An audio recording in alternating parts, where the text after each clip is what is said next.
Welcome to my French cafe. Today we are making French silk pie. It's a very, very American dish. Okay, we're gonna use some Oreos because we're gonna start with an Oreo crumb crust. These are Oreo thins. Look at how thin that is. I've never been that thin in my whole life. I never will be.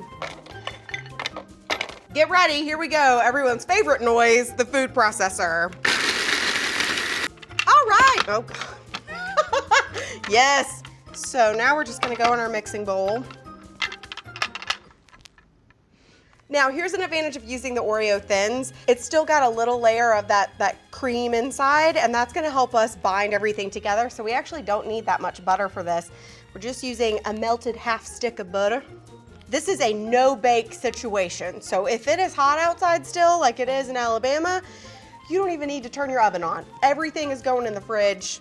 Nothing has to be baked. So all you're looking for is for this to kind of start to hold together. This is just a regular old 9-inch pie plate. It's not even deep dish. Don't get fancy on it. All you're gonna do now is press this into the bottom and the sides of your pie plate.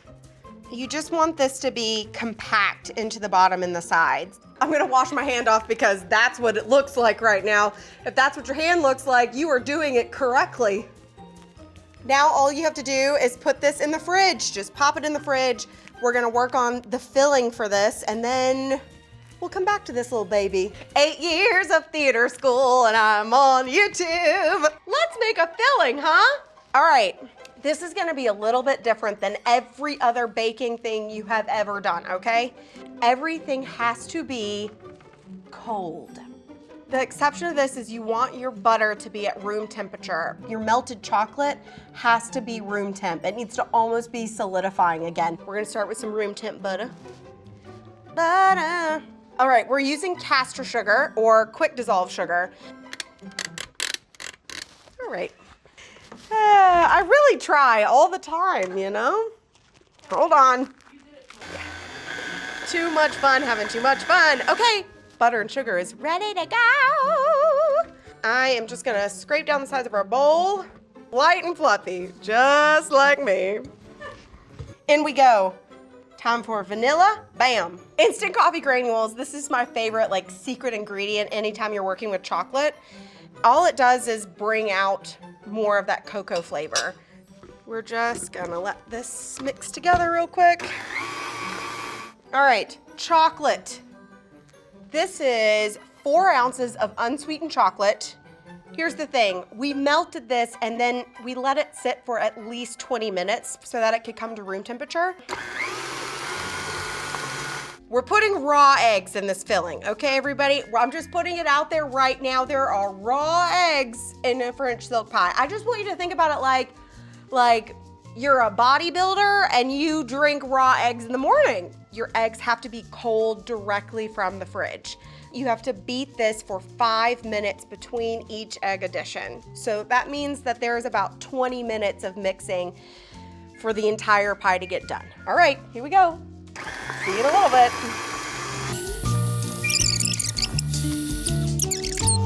All right, 20 minutes later, bow! What you're looking for is essentially, it should look like chocolate mousse. And you might have some little pieces of chocolate that got kind of cold. That's okay. Remember our Oreo crust that we made? I sure do, it's delish. All right, so we're just gonna pour our faux chocolate mousse into this. Don't think about the raw eggs. I reminded you, but it's fine, everything's fine. Smart cookie, fact of the day. Where does the French silk pie come from? Miss Betty Cooper invented this recipe and submitted it in the 1951 third annual Pillsbury Bake Off, and this was the prize-winning pie. This is the blue ribbon pie from 1951. Pillsbury used to make a cookbook based off of the prize-winning entries each year, and this was included, and that's how it became kind of part of the American pie canon. Next step, we're just gonna cover this with a little bit of cling wrap, then we're gonna pop it in the fridge and let it sit for at least 6 hours. All right! Dun, dun, dun, dun! Woo! There it is, fresh out of the fridge, boom. All right, so we got a little whipped cream. Yes, homemade whipped cream. So this is just heavy cream, a little vanilla extract, and some powdered sugar. Look at those swirls. Now, one more technique-y thing today. We are gonna make chocolate curls. So I got a bar of dark chocolate.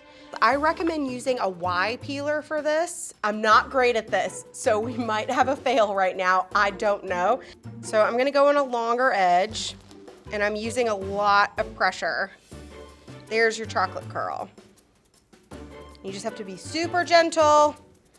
And I'm gonna go ahead and let that guy go right there. There we go. That's the one right there. Oh yeah.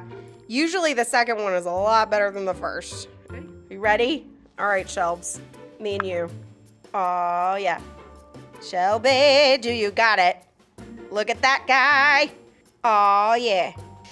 Okay. Moment of truth. Let's get a slice out of this baby. I'm telling you, if chocolate is your thing, you are gonna love this dessert. The best thing about a French silk is that it is both light and rich at the same time. Yes, girl. Yes, girl. Calling this pie girl. Oh God, it's happening. French silk.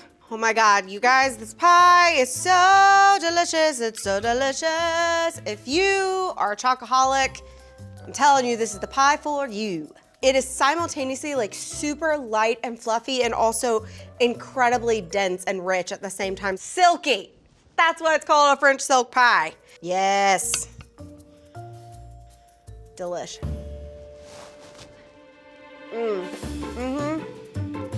If you enjoyed today's recipe, I hope that you will like, share, subscribe, ring the bell on YouTube, all of those things, and we'll see you back here on Smart Cookie.